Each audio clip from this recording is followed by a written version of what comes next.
भारत का संविधान बना, इसमें 22 चित्र थे। इसमें 2 चित्र महाराष्ट्र के थे और सारे के सारे चित्र बड़े मीनिंगफुल थे। एक चित्र इसमें छत्रपति शिवाजी महाराज का था और दूसरा चित्र तात्या टोपे जी का था।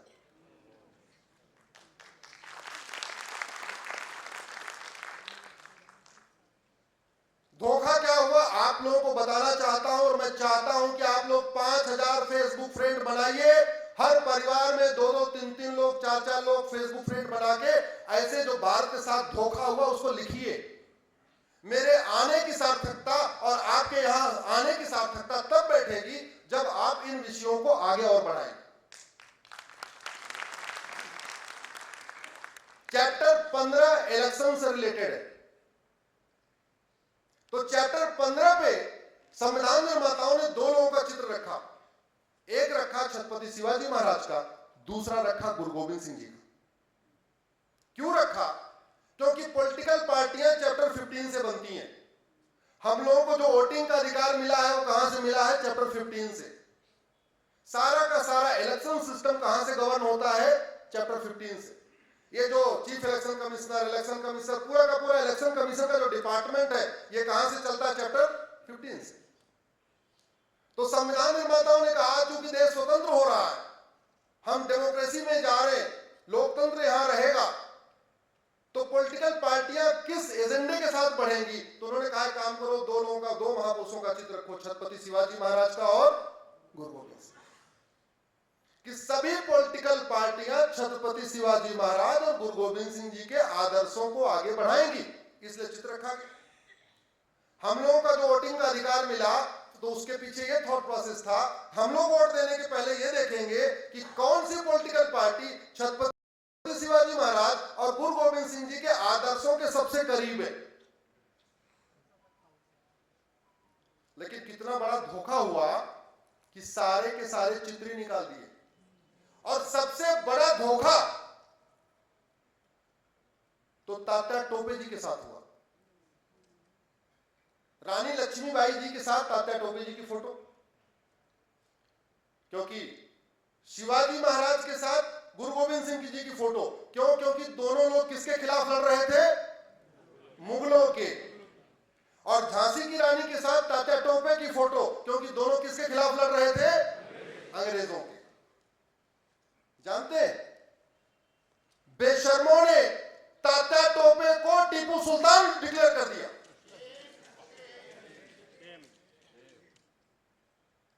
फोटो वही तात्या टोपे जी की और नैरेटिव कर दिया ये टीपू सुल्तान की फोटो है। इस गद्दारी के साथ, इस देशद्रोह के साथ आपके महाराष्ट्र के किसी सांसद ने संसद में आवाज उठाई क्या? जोर से बोलिए जरा। आपके महाराष्ट्र के किसी विधायक ने विधानसभा में आवाज उठाई कि छत्रपति शिवाजी महाराज और तात्या टोपे की फोटो संविधान में आनी चाहिए? नहीं। तो उनको नहीं मालूम है तो उनको जगाइए। तो अब दूसरा काम बता रहा हूं।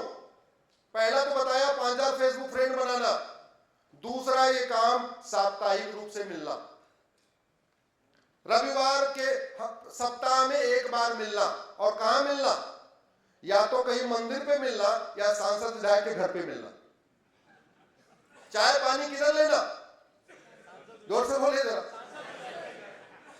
उन्हीं की चाय, उन्हीं का बिस्किट, और उन्हीं की चाय बिस्किट लेके उनको ये बताना कि संविधान के साथ इतना बड़ा धोखा हुआ है, महाराष्ट्र के साथ धोखा हुआ है, विधायक जी आप इसको विधानसभा में उठाइए और सांसद जिसको आप लोकसभा राज्यसभा में उठाइए। नहीं तो मेरे यहां आने का और इस आयाम के पूरे कार्यक्रम का, इतनी आयाम की पूरी मेहनत का और आपका 2-3 घंटे देने का कोई फायदा होगा क्या? अरे मैं अपने यहां चला गया, हम तो जाके सुप्रीम कोर्ट में लड़ते रहेंगे, हम तो बैठने वाले नहीं हैं। लेकिन अगर आप भूल जाओगे तो मेरा आने का पूरा एफर्ट बेकार हो जाएगा। तो महीने में 1 बार शुरू करेंगे। मेरा मानना है सप्ताह में 1 दिन तो कम से कम अपने आसपास के मंदिर पे सब लोग इकट्ठा होइए, थोड़ी वहां चर्चा करेंगे। जब बातें होंगी तो कुछ बात निकलेगी। सप्ताह में 1 दिन तय कर लीजिए, 1 रविवार रविवार सांसद जी का और तीसरा रविवार विधायक जी का, चौथे रविवार त्रंबकेश्वर घूम आइए। एक काम और करिए, तात्या टोपे जी के जन्म स्थान को लोग भूल चुके हैं।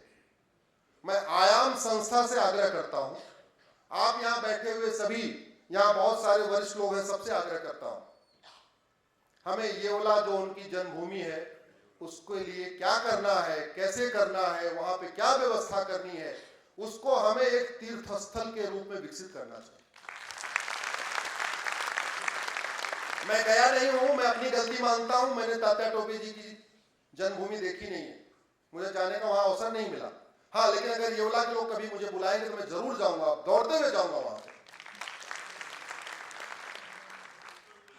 आप लोगों से आग्रह कर रहा हूं, आदरणीय पाठक जी, आप लोग इसको थोड़ा चिंतन करिए, येवला के बारे में क्या करना है।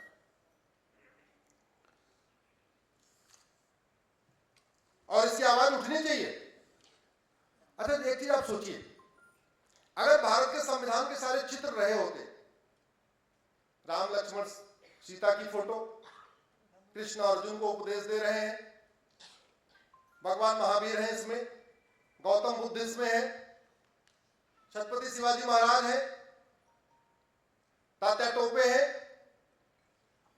झांसी की रानी है, हनुमान जी घूम रहे हैं, हनुमान जी ऊपर ऊपर उड़ रहे हैं। अगर ये चित्र रहे होते तो भारत के संविधान में कभी सेकुलर शब्द जोड़ा जा सकता था क्या? जोर से बोलिए जरा। हाँ, प्लानिंग देखिए, पिता ने सारे चित्रों को हटाया और बेटी ने 1975 में इमरजेंसी लगा के संविधान का बेसिक स्ट्रक्चर बदल दिया। मेरी इसमें पीआईएल है, जितनी बातें कह रहा हूं सब इसमें पीआईएल। पहले पीआईएल फाइल करने के बाद ही मैं बात करता हूं, चाहे वर्क पैक्ट हो, चाहे प्लेस ऑफ वर्शिप एक्ट हो, पहले पीआईएल फाइल कर देता हूं, नोटिस हो जाता है, उसके बाद फिर मैंने सेकुलर शब्द को चैलेंज किया सुप्रीम कोर्ट में। क्यों चैलेंज किया आपको बता रहा हूं।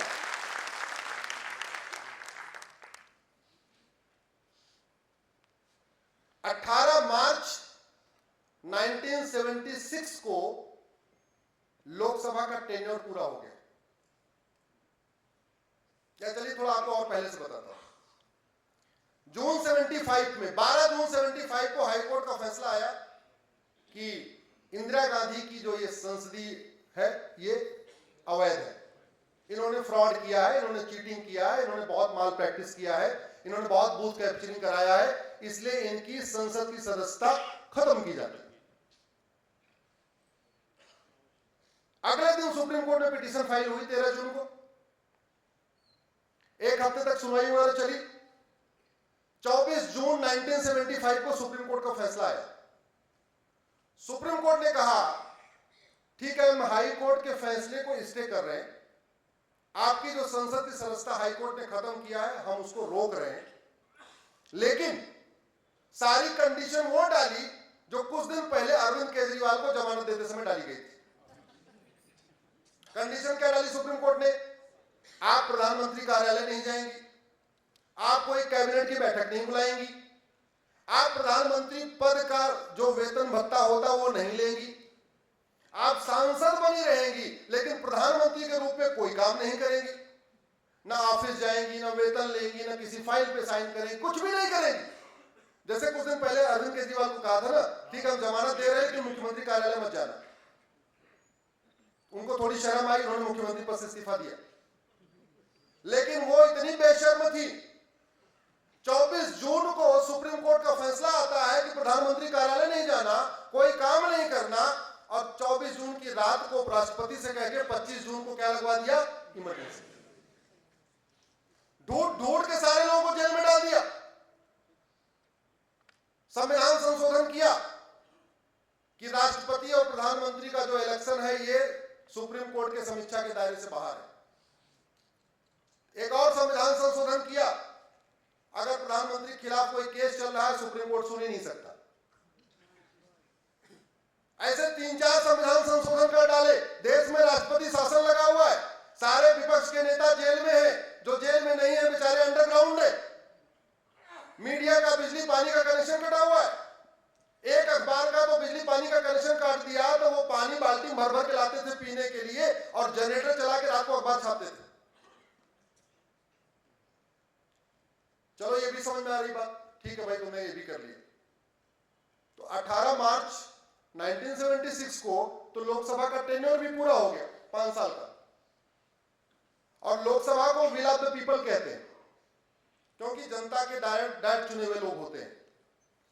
संविधान ये कहता है कि विल ऑफ द पीपल खत्म होने के बाद कोई महत्वपूर्ण निर्णय नहीं लिया जाएगा। इमरजेंसी लगी थी केवल प्रशासनिक काम बढ़ाने के लिए, भाई ठीक है सबको जो नॉर्मल मिनिमम चीजें वो चलती रहे, और यहां धड़ाधड़ संविधान बदला जा रहा था। चलो बाकी बदल लिया तो समझ में आता है। जब मार्च 76 में पूरा हो गया तब तो लोकसभा भी नहीं बची, और नवंबर 76 में संविधान का बेसिक स्ट्रक्चर बदल दिया, प्रियम्बल को बदल दिया। संविधान का प्रियम्बल संविधान का बेसिक स्ट्रक्चर कहलाता है। संविधान के लिखे हुए शब्दों को संविधान निर्माताओं ने कहा कोई बदलाव नहीं करेगा। संविधान निर्माताओं ने, बाबा साहब अम्बेडकर ने कहा था जो बदलाव करना है संविधान के अंदर करना है, संविधान के प्रियम्बल में नहीं करना, क्योंकि उन्होंने कहा था कि इससे खतरा रहेगा। अगर आप कुछ जोड़ना शुरू करोगे तो कुछ घटाना भी शुरू कर दोगे। कल को पता चला इसमें डेमोक्रेसी लिखी हुई है, अगर सरकारों को सब प्रियम्बल बदलने का अधिकार मिल जाएगा, कल कोई डेमोक्रेसी निकाल दे तब क्या होगा। तो उन्होंने बोला प्रियम्बल को नहीं बदलना, लेकिन बदल दिया। दुर्भाग्यवश आप देखिए पढ़े लिखे लोग भी लोकतंत्र की बात करने वाले, संविधान की बात करने वाले, बाबा साहब अम्बेडकर की बात करने वाले, वो लोग भी ऐसे विषयों पे लिखते पढ़ते नहीं हैं, बोलते नहीं हैं, कुछ जानते नहीं हैं, जो जानते हैं वो बोलते नहीं हैं। उनको एक्सपोज करने की ड्यूटी किसकी है? तरीका क्या है?